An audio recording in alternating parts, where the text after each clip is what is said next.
intii uu sii socday Yeruusaalem ayaa dad badan isaga kula kulmeen meel kasta dadkaasi oo isaga weydiinayay in uu tuso jidka loo maro badbaadinta iyo in uu iyaga baro wax ku saabsan boqortooyada Ilaah runtii ninkaanu waa nabi sayidow macallinkaygow ibadbaadi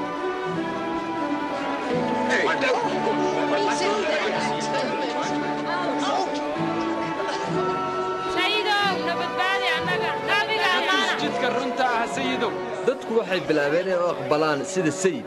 Yariixo waxaa jiray nin cashuur qaada ah oo magaciisu ahaa Sakhayos isagu wuxuu doonayay inuu Ciise arko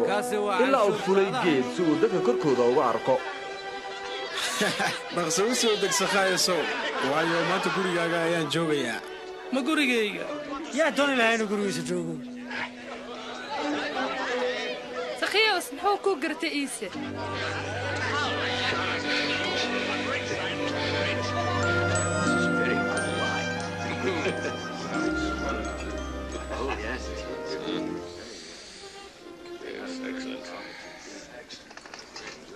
dhagayso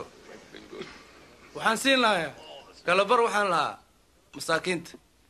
oo haddii aan qof khiyaaneeyey waxaan u celinayaa afar laabkeed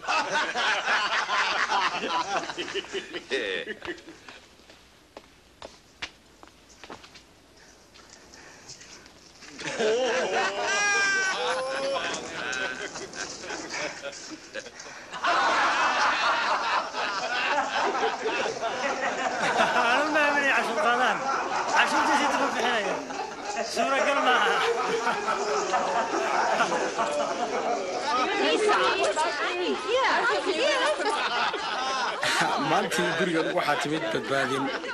waayo xitaa ninkani waa ina Ibraahim wiilka aadanu waxa uu yimid inuu badbaadiyo kuwa lumay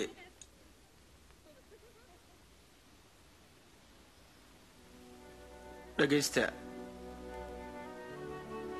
waxaanu tegaynaa Yeruusaalem oo wixii nabiyadu qoreen oo ku saabsan wiilka aadanaha ayaa rumoobi doonaa isaga waxaa loo dhiibi doonaa quruumaha kale oo way caayi doonaan oo way ceebayn doonaan oo candhuufayn doonaan waa la karbaashi doonaa oo la dili doonaa laakiin maalinta saddexaad